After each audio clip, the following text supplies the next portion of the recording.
Nakisa ang Regional Police Community Affairs and Development Unit 3 sa sinagawang medical mission katuwang ang Couples for Christ Pampanga para sa mga residente ng CFC Ancop Lubao Community dito sa Barangay Santiago, Lubao, Pampanga. Ang aktibidad ay pinangunahan ni Police Major Raquel M. Pagnas, Assistant Chief RP Cadu 3 na aktibong miyembro ng CFC Pampanga sa ilalim ng pamumuno ni Police Lieutenant Colonel Alex M. Apolonio OIC RP Cadu 3, katuwang ang mga miyembro ng CFC Ancop Pampanga sa pamumuno ni Mr. Florian David. Ang layunin po nito ay para makatulong sa mga kapatid natin na nangangailangan. Muli, nagpapasalamat po ako at tayo po ay sama-samang nagtutulungan.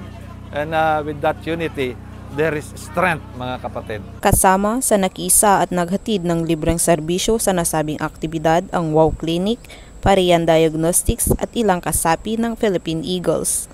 Sa naturang medical mission ay naihatid ang serbisyong pangkalusugan tulad ng general consultation, eye check-up kasama na ang pamamahagi ng libreng reading glasses, dental check-up, blood testing, urinalysis, x-ray at ECG.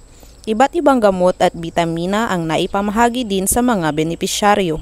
Nasa higit 200 na residente ang nabigyan ng benepisyo at nahatiran ng saya at pag-asa sa nasabing aktibidad.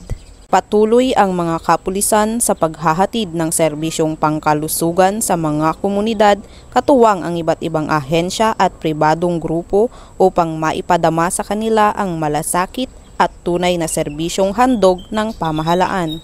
Nagpapasalamat po ako sa medical mission na dumating po dito sa Ancop Village po namin at maraming salamat din po sa mga kapulisan po, lalong-lalo na po sa mga pinakamataas po namin sa mga head leader, unit leader, sa lahat po ng mga doktor, maraming salamat po. Malaking tulong po ang prosesong ginawa po nila dito sa Ancop Village ng Santiago, Lubao, Pampanga. Maraming salamat po sa inyong lahat. Mula dito sa Lubao, Pampanga, ako ang iyong PNN correspondent, Patrol Woman Jilly Advincula Peña, alagad ng batas, tagataguyod ng Balitang Pulis.